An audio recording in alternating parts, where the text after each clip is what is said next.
It all comes down to this. The College Cup Final kicks off in mere hours in Cary, North Carolina. Marshall and Vermont will play for that piece of hardware, the national championship. What's up, everybody? I'm Jake Griffith. We've got a great episode of the podcast for you, jam-packed show to break down all things College Cup Final. Former national champion Jamil Roberts stops by to talk Marshall. Voice of the Catamounts, Ryan Zimmerman, joins the show to give the Vermont perspective, and NCAA Digital's Andrew McDevitt stops by to break down the matchup as a whole. But before we get to that, let's set the table for what is such a fascinating fixture between the Thundering Herd and the Catamounts. As we look at our tale of the tape, Vermont and Marshall, the two highest scoring teams in this NCAA tournament. Catamounts with 11 goals, the highest scoring team, Marshall at number 2 with 10 goals. Vermont's run to this national final has been nothing short of spectacular. Giant killers taking down 7th-seeded Hofstra, 2-seeded Pitt, and coming off the officially 1-1 draw against Denver that they later advanced on penalties 4-3. As for Marshall, the Thundering Herd are coming off an impressive win against the number 1 overall seed, Ohio State, on Friday night. Marshall scores early in the match, and then they hold on to that narrow 1-0 advantage for the final 84 minutes of that contest. Thundering Herd in the quarterfinal round also taking down seeded SMU, the 12 seed, 3-2 on the road. For the Vermont perspective, we bring in Ryan Zimmerman, voice of the Catamounts. Ryan, thank you so much for taking the time. Obviously, a big, momentous day for the fans up in Burlington, so thanks so much. Thanks so much for having me. What has impressed you the most about this Vermont run to the College Cup Final? To me, it's just been this team's fight. This is a team that throughout the season, they've really embodied a we not me mentality, and these players really prioritize playing for the man next to them. And throughout this College Cup run, I think you see that. You take a look at the adversity they faced, how they banded together, fought hard until the final whistle, and the results have come. I mean, just take a look at the wins they've had along the way. We'll start at Hofstra in the second round. They conceded a goal early on in the second half after taking a 1-0 lead into halftime. And then not even 90 seconds later, David Ismail, in my opinion, scores the goal of the tournament, and they hang on to win 2-1 in Long Island. Fast forward even to last Friday in the semifinals against Denver, that wonder goal Sam Bassett scored, which was an incredible goal, don't get me wrong, but they just didn't stop their fight.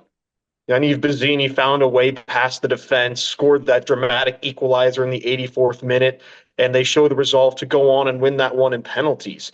This is a team that really loves playing together, and they fight for each other. And the fight that they've shown throughout this tournament is a big reason why they're here right now.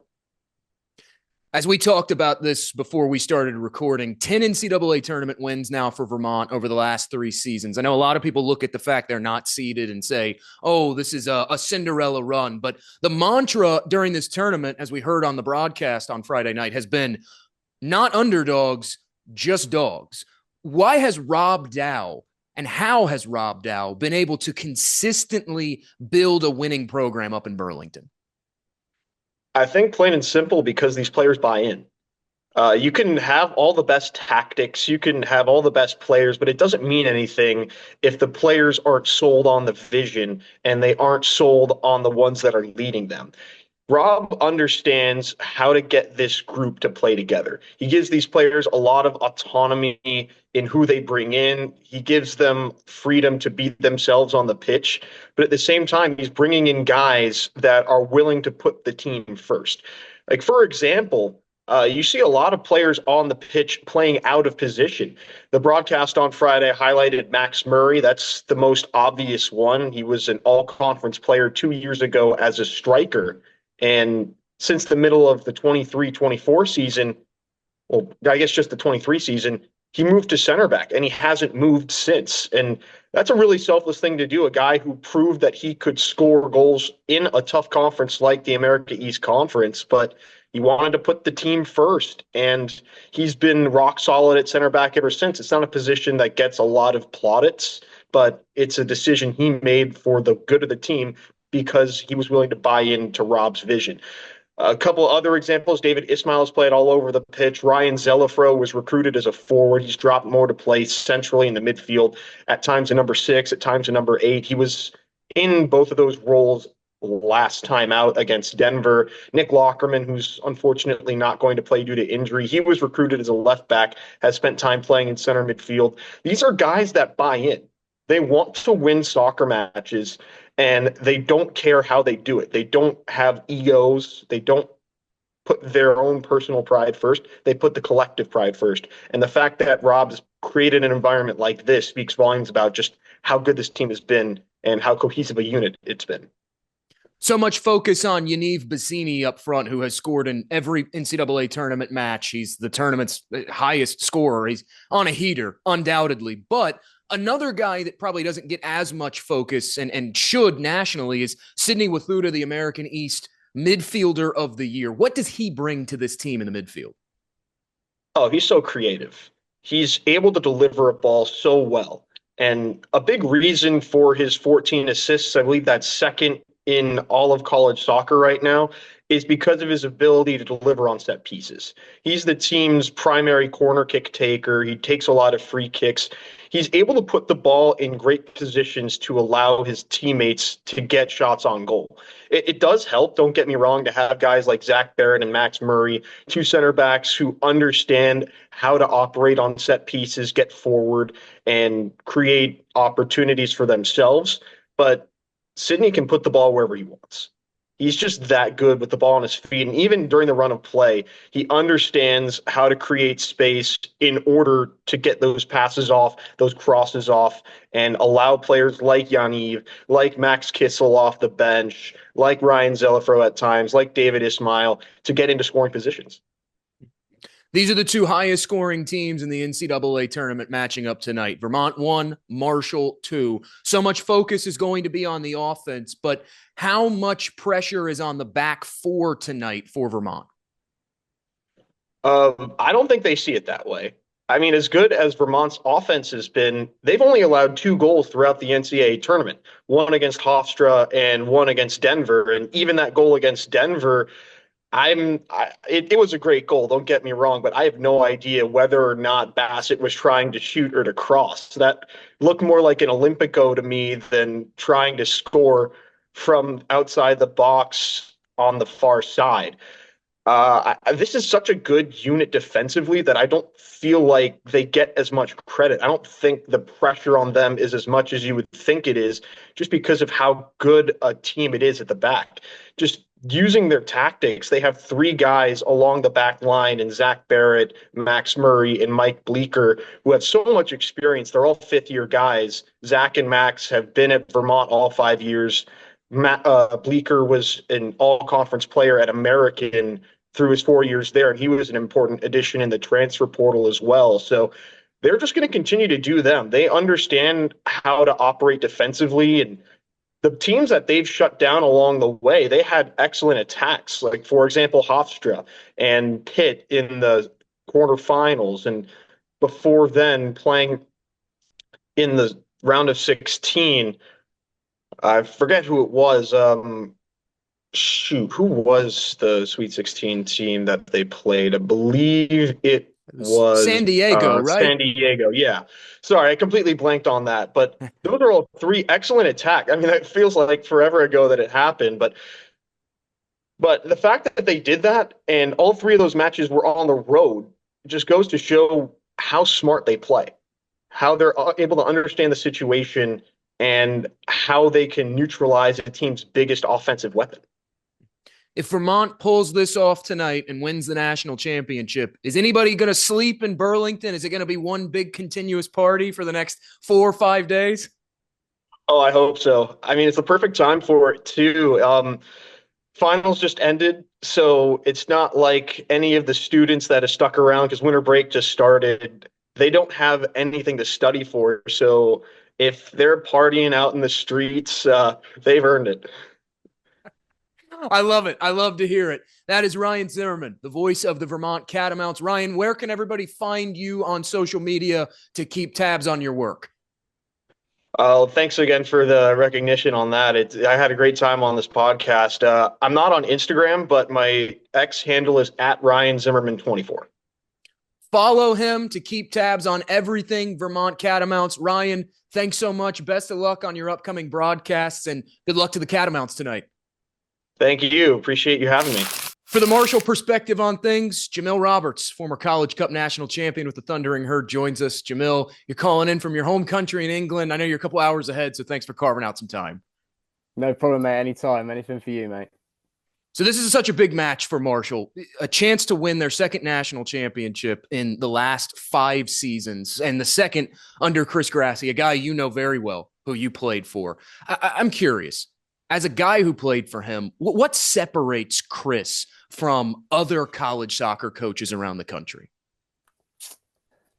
It's a tough question to answer because obviously I can only speak for Chris. He's the only person I ever worked under during college. But from my own experience, I can highly doubt that there's anyone else that's more prepared, has a better support network around him with the staff that he's employed over the years, and someone who embraces both the value of the player on and off the pitch. And I don't just mean in class. I mean, them as a person, their personal character development and their personal growth. And I think that's something that every player that's played under him for a while can speak to the fact that he becomes more than just a coach. And then when you cross the white line and you wear, the Marshall crest on your chest, it all of a sudden it means more, and you don't want to let him down. So for all of his qualities as a coach, I would say that it's the extra little things that he does that maybe the people don't know, that when people aren't watching, that really shines through and makes all of his players historically, go run the extra yard, go the extra mile for him. There are no players in the starting 11 for this Marshall team that are holdovers from your team, the one that won the program's first national championship. When you're going into a game of this magnitude, how do you manage these emotions making your national championship match debut? I would say you just lean on the experiences that you've had throughout the year. At the end of the day, this is a new team, like you said, and it's a new group of players. But, it's an experienced coaching staff, and I'm sure that they're doing all they can to make the players feel like they should be at home, because they should feel at home at this stage. They're good enough. They're a talented squad. They're a great group of guys, and certainly a group of players that the Marshall fan base can be proud of. And then, just believe and use the occasion to spur you on. I sent a message to the boys the other day, and the one thing I said to them was, use the energy from the crowd, because it's a special night. You might never get to play on that stage ever again. So hone in on all of that energy from around you and just make the most of every moment. But they belong there. There's a reason why they're there. And just believe that and run hard for your teammates, run hard for the fans, and I'm sure the talent will shine through at the end, and we'll lift the trophy. Marshall coming off the upset win seed-wise over Ohio State, taking down the number 1 overall seed. What jumped off the page to you about Marshall's performance against the Buckeyes? Well, I think it's been a theme of the team throughout the year. There's a definitely a sense of resilience about the group, and I think the goal scorer is in that game is a massive example of that, because when I met Tarek earlier in the year, all the boys were giving him a little bit of jokes flying around here and there because he couldn't score throughout the regular season, and then he got one later on in the year, and then obviously he scored that huge goal against Ohio State. And I think it's I think no one other than him, and obviously there's plenty of stories in there of resilience and them as a group, but I think that just kind of personifies it all, right? That's a talented player who's missed opportunities throughout the year and hasn't maybe got his scoring going, but he keeps persevering, and he's they come through in the big moments, and I think that's a testament to them as a group, that when individuals are asked to step up, they do, but at the same time they back each other. They have a great chemistry on and off the field, and I think that chemistry really shines through, because that's talent can only take you so far. and especially in the NCAA tournament, with games so, big games coming thick and fast over and over again. Sometimes it's the mental game that pays dividends in the end, because everyone's talented, at this stage, especially in the College Cup. So sometimes it's about which team is able to band together and really go the extra mile for each other. So yeah, I'd say it was the resilience, and then I would touch on the goalkeeper as well, because he had one hell of a game, pulled off some unbelievable saves, and it kind of goes back to, again, yes, they have this talent as a group, but when individuals are asked to step up, they do. And I think the goalkeeper certainly stepped up in that game and has done throughout the tournament as well. And obviously, in that game, he got the assist for Tarek as well. So I mean, he came through clutch tenfold. So overall, I think it was a really good performance. And the scary thing is, I think that we're still yet to see the best of this team. So maybe in the final, we're to see something else. I still don't believe that, from the talent that I've seen from the guys, that we've really seen the best of them, which is exciting for a Marshall fan. And I think the players should be excited by that as well. So we'll see what they can take on that performance and bring it into the final. Did that Ohio State match give you any flashbacks to that North Carolina semifinal match? Marshall absorbing a ton of pressure, high quality chances, and still finding a way to win? Yeah, I'd say so. So I think if anyone that watched the game would realize that we had a bit more of a foothold on that game. I think a lot of they didn't have many clear-cut chances, we'll say.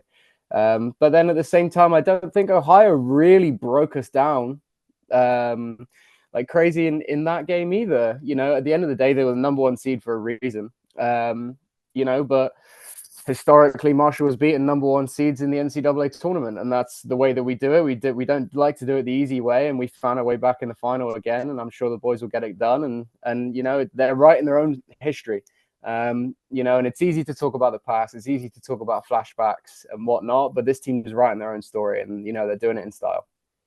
These are the two highest scoring teams in the NCAA tournament. Vermont 1, Marshall 2. The Thundering Herd are 9-0-0 when scoring first this season. You obviously are no stranger to scoring late and last. A flair for the dramatics there, having those match winners in the NCAA tournament when you played. But in your opinion, how important will it be for Marshall or Vermont to score first in this contest?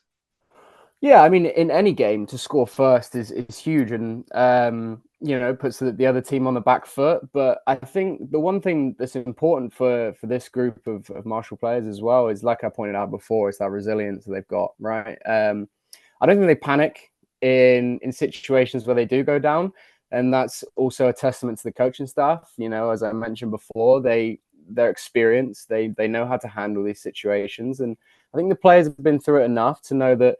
Yes, scoring the first goal is important. However, if they don't, I think there's enough. They know when they look left and right, there's enough talent and there's enough togetherness within the group to not panic in that situation. But certainly when you look at the forwards that we've got on offer, Lineker, for example, who's just caught fire in the tournament, which I think was brewing. He'd done well in the regular season, and he's really caught fire in this tournament and come through with some huge goals in the run. And then other players that I haven't mentioned, obviously, but I think that confidence looking left and right, knowing that I remember I said back in 2021, it's it only takes one chance with us, and at some point that chance is going to come.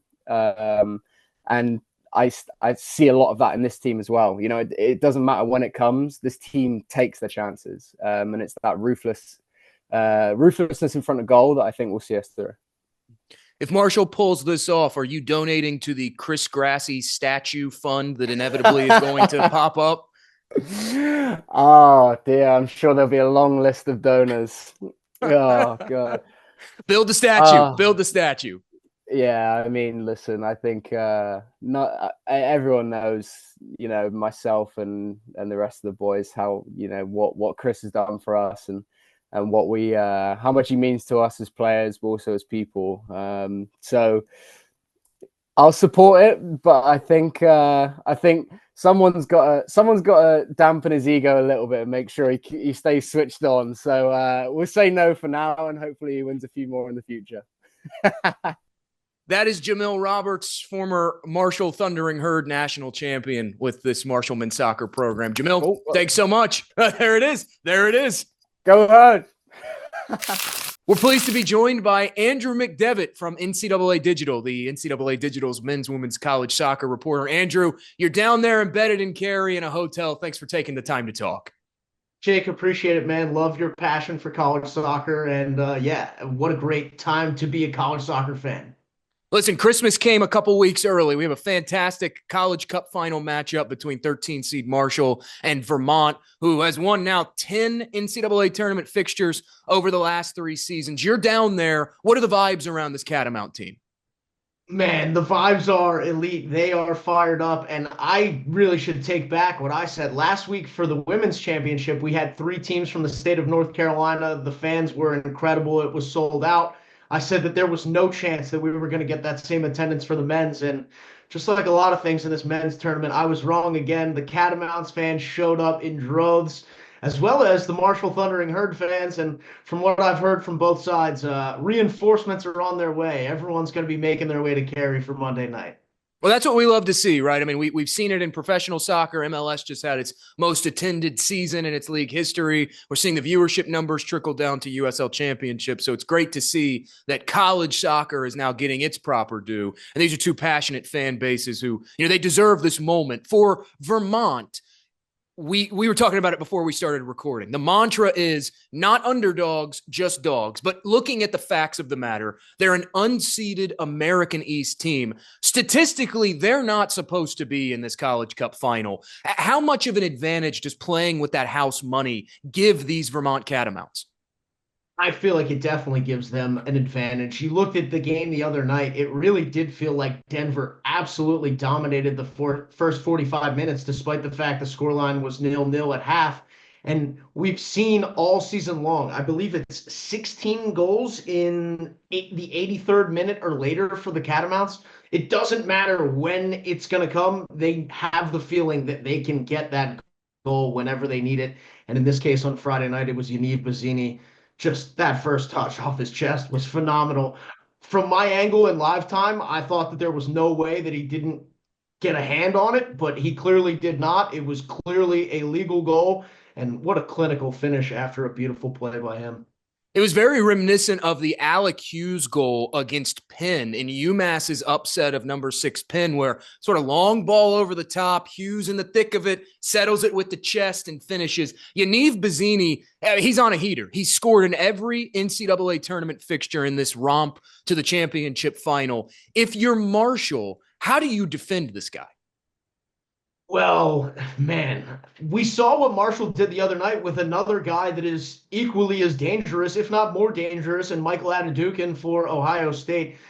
Takahiro Fujita was absolutely, in my opinion, the best player on the pitch for all 4 teams on Friday night. Unfortunately for him, in like the 73rd, 74th minute, that ankle did not look good. I've not seen an official report, but with my own 2 eyes, I can't imagine there's a way that he plays on Monday night. And it'll be interesting to see what they do defensively to try and make up for that. Obviously, they have other really good defenders, but his size and speed, I could not believe how good he was at defending Michael Adedukin box to box, and really caused him to be frustrated all night long. I was impressed that they were able to hold off Ohio State in those final 15 or so minutes without him. But it'll be interesting to see what they do without him. And then, like you said, you got to have some type of plan for 11. Bazzini's been phenomenal, 6 goals in 5 tournament games. Coach Dow said it really doesn't take very many opportunities for him. If he gets 1 or 2, he's probably going to capitalize. Turning the page to those Marshall Thundering Herd, seeking their 2nd NCAA tournament title in the last 5 years. You were covering NCAA college soccer for NCAA Digital last season when Marshall was the number 1 seed. They did not get out of the Sweet 16, shocking many people, losing handedly to Stanford. What would you say is the biggest difference between this year's Marshall team and last year's Marshall team? I really did not know how they were going to replace Matthew Bell. He was phenomenal, top five in the country in goals, top five in the country in assists. And they got a guy that almost did the same exact thing in Lineker Rodriguez dos Santos. And we didn't hear from him on Friday night. I'd be shocked if we don't hear from him on Monday night. He's been that guy replacing Matthew Bell. And then outside of that, it's just really unsung, unheralded guys that are always willing to make the unselfish play. They're making the easy play. They're making the correct play every single time. We saw Tariq Panholzer get on the board very early. Coach Grassi joked and said, he scored too early. That was too stressful for us. I don't want to have to defend for 80 minutes, and that's why he joked that he's thinning up top. I understand it, but he really shouldn't be thinning up top because these guys, like I said, make the right play consistently, and that's part of the reason why, despite not being that number one seed, they are here in Cary and have a chance to claim their second championship this decade. That's crazy when we think about it, that there have been 4 championships, 3.5, 4, 5 this decade. Clemson's won 2, and Marshall's got a chance to win 2. You know, you talk about that Ohio State game because I was sitting here watching it. I mean, the way it started, Marshall taking advantage of a defensive lapse and then essentially settling in and absorbing pressure and absorbing high-quality chances from Ohio State. Alexa Janjic, the starting goalkeeper for Marshall, deserves immense credit. But have you ever seen a team that is able to absorb that much pressure from a talented Ohio State team, the number one seed, and still find a way to win? It felt like Denver was trying to do the same thing in the game before, and it didn't work out for them. So hopefully for Marshall, it's a different story. But like we've already talked about with Bazzini and with what the Catamounts do, they're not stressed when they haven't put a goal on the board until late, and they did it the other night. Although Marshall does feel comfortable doing that. They're 9-0 when they score first this season. We saw it on Monday night. They score in the first 10 minutes, and then they're very comfortable making the right play all night long. Like you said, against a team that was not willing to let up even a little bit. There is firepower all over that Ohio State pitch. And, man, it really didn't matter what they did. Marshall had an answer for every single time that they put the pressure on. You mentioned Tariq Panholzer and Lineker Rodriguez dos Santos, 2 transfers into this program. Panholzer from ETSU, Rodriguez dos Santos, the former American Conference Player of the Year at Memphis. When it comes to defending Marshall for this Vermont team, it's sort of a pick your poison situation there up top. How much stress does the duo of Panholzer and Rodriguez dos Santos put on that back four for the Catamounts? I would definitely agree with you that it will put pressure on them, but we've seen them deal with pressure throughout this tournament. The Pioneers have 2 phenomenal guys up top. I guess Bassett's a little bit more of a midfielder action, but OJ Fenron has been really good for them.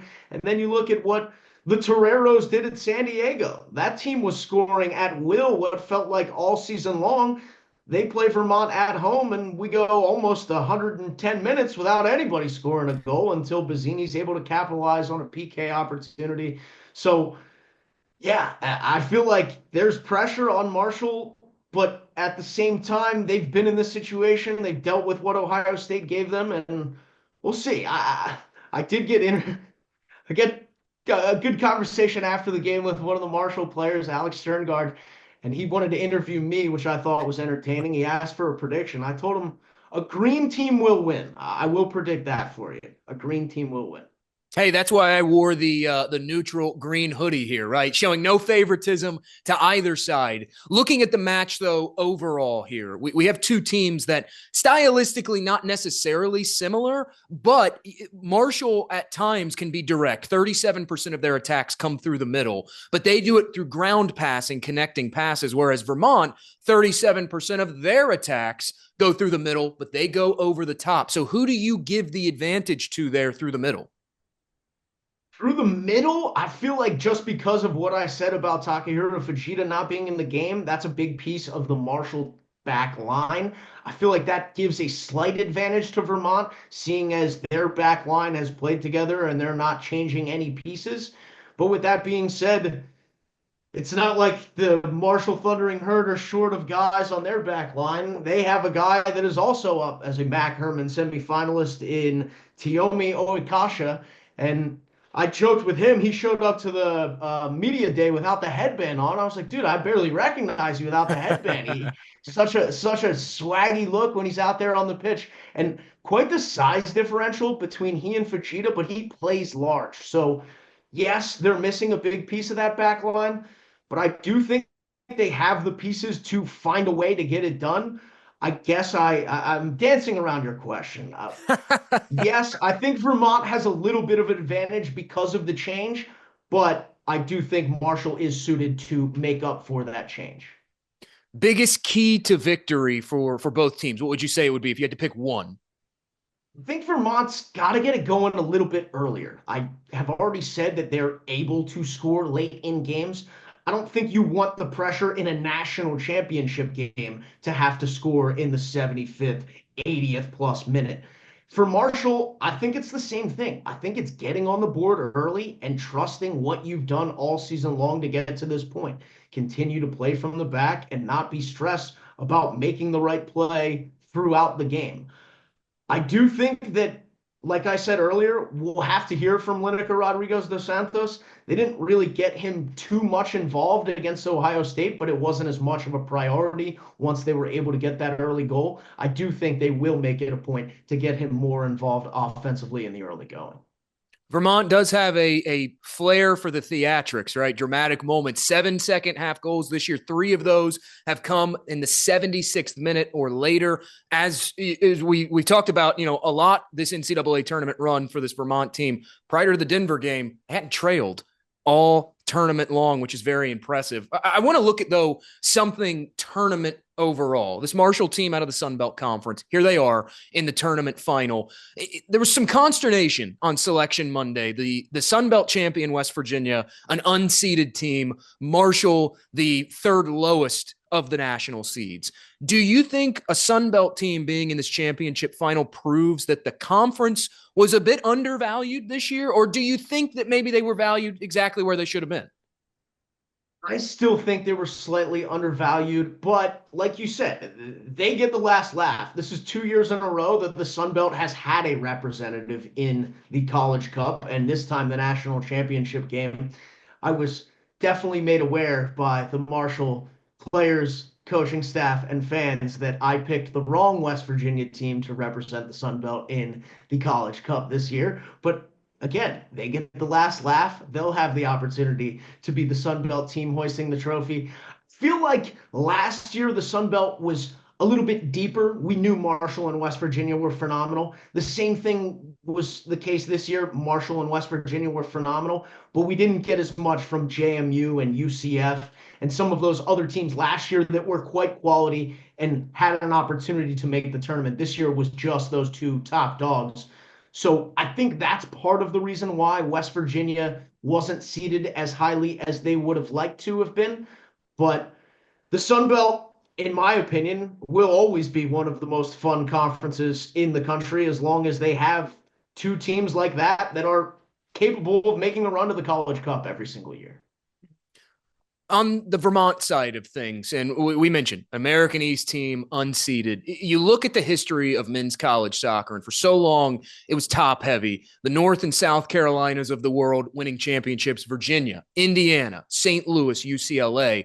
But over the last decade and a half, that playing field has been leveled. We mentioned Marshall winning one. Akron has a star on their crest. Notre Dame and West Virginia have played in College Cup finals. Clemson has won tournament titles as well. If Vermont can pull this out on Monday night, what do you think that says about the landscape of college soccer currently? That's why I love men's college soccer. There's just so much parity. Obviously, we did see Ohio State as one of these Final Four teams, but then outside of that, University of Denver, University of Vermont, Marshall, and this is like kind of like a personal thing. I also love that the mascots are not just lions, tigers, and bears. We get Pioneers, Catamounts, Thundering Herd. You keep going, you get UMass, the Minutemen, the Toreros. Just great teams that you don't traditionally see in your other big college sports, football and basketball. So it's fun to have that parity, to have teams that, really came out of nowhere. I think the real people that pay attention to the sport knew Vermont had the capability to make this run. But last year, I don't think a lot of people would have told you that Oregon State would have made a run. And they played in the College Cup despite being unseeded. It feels like every year we have some team that could be unseeded that has the potential to make a run and be one of the last four teams standing. And that's terrific for the sport. The parity that comes along with it just makes it that much more entertaining. And last year, very similar 23-24 for the men's, that there is parity. Last year on the women's side, we knew Florida State and Stanford were the best two teams all season long.